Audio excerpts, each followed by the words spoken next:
بہت بہت شکریہ. تے ساڑی آج کی جو میری تقریر ہے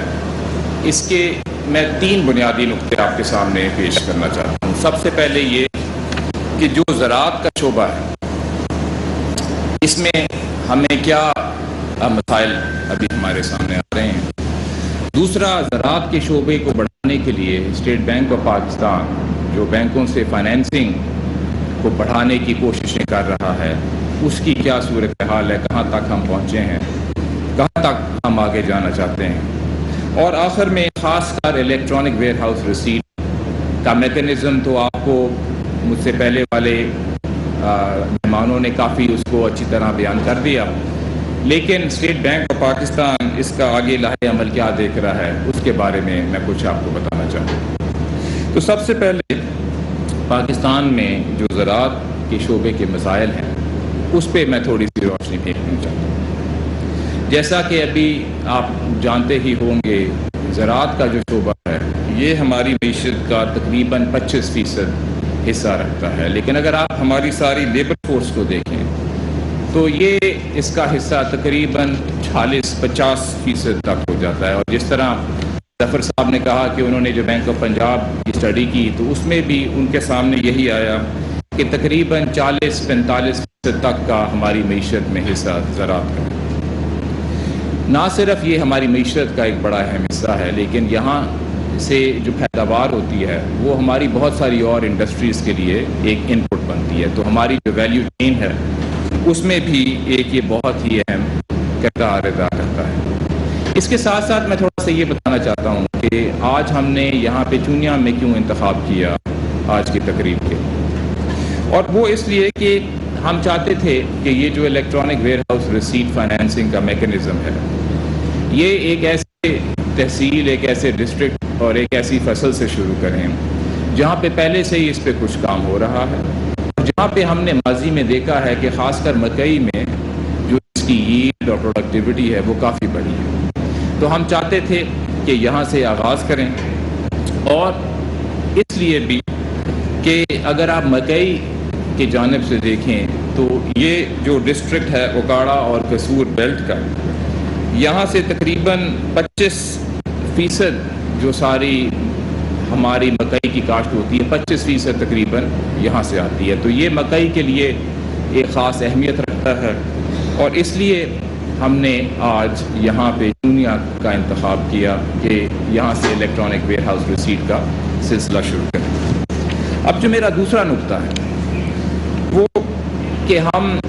زراعت میں جو بینکوں سے فائنینسنگ اور قرضے بڑھانے ہیں کہ کسانوں تک پہنچیں اس پہ ہم کیا اقدامات کر رہے ہیں. آپ کو شاید معلوم ہو کہ اسٹیٹ بینک آف پاکستان نے ایک advisory committee on agricultural finance بنائی ہوئی ہے، ACAC، اور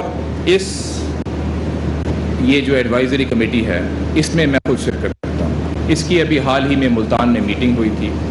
اور اس کی جو سالانہ میٹنگز ہوتی ہیں اس کا مقصد یہ ہوتا ہے کہ ہم دیکھیں کہ پچھلے سال میں بینکوں نے کسانوں کو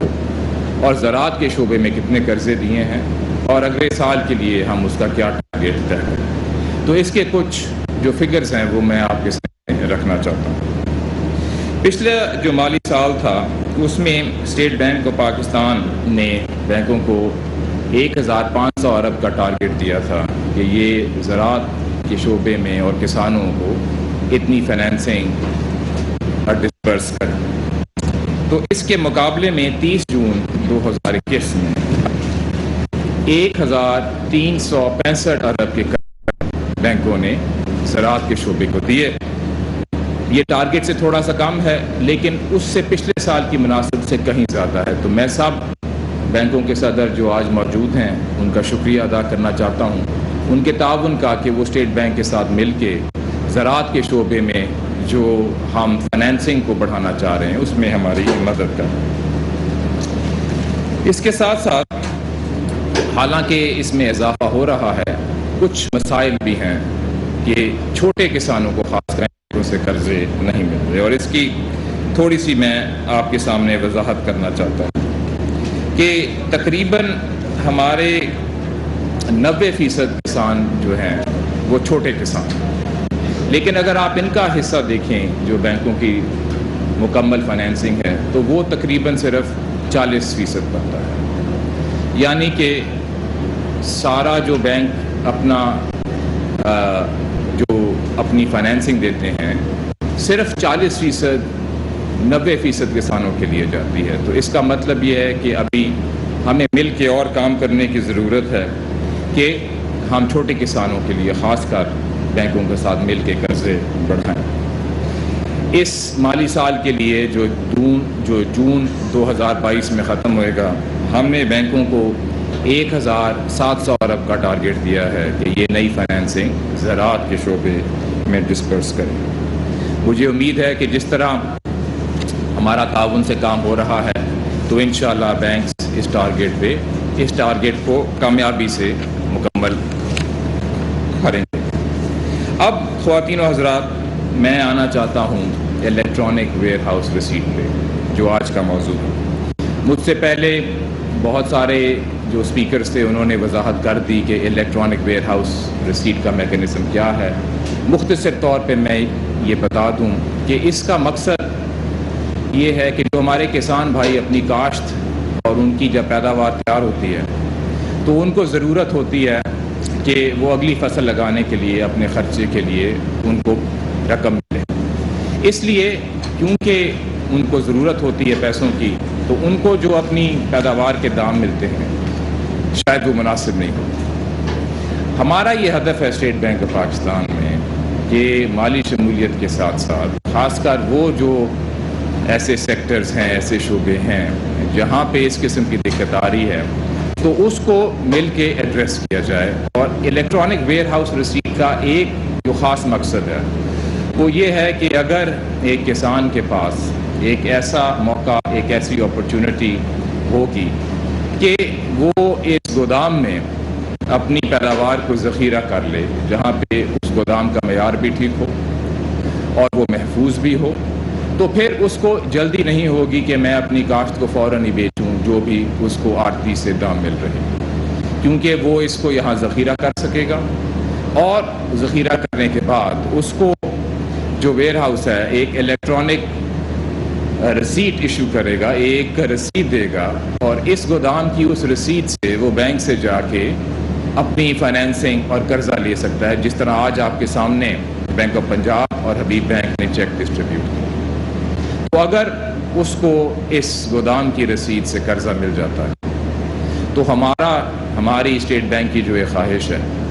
کہ کسانوں کے لیے بہتری ہو، اس کو اپنی کاشت کی قیمت زیادہ ملے، تو وہ خواب ہمارا بھی پورا ہوتا ہے۔ اسی لیے خواتین و حضرات، آج ہم آپ کے ساتھ موجود ہیں۔ Electronic where house receipt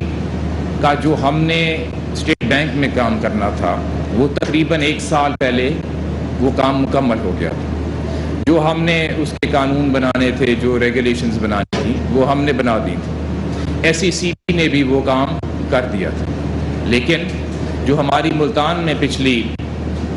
advisory committee on agriculture کی میٹنگ ہوئی تو اس میں یہ واضح ہوا کہ یہ کام اس طرح نہیں آگے چل رہا اور اس میں کوئی مسائل ہیں۔ تو آج کی اس تقریب کا جو بنیادی مقصد ہے وہ اس کی آگاہی ہے کہ آپ تک یہ پیغام پہنچانا کہ یہ سہولت اب ہمارے کسان بھائیوں کے لیے میسر ہے، یہ آپ کے لیے ہم نے کھڑی کی ہے، تو آپ آ کے اس کا فائدہ اٹھائیں۔ دوسرا پیغام یہ ہے، ان ہمارے ان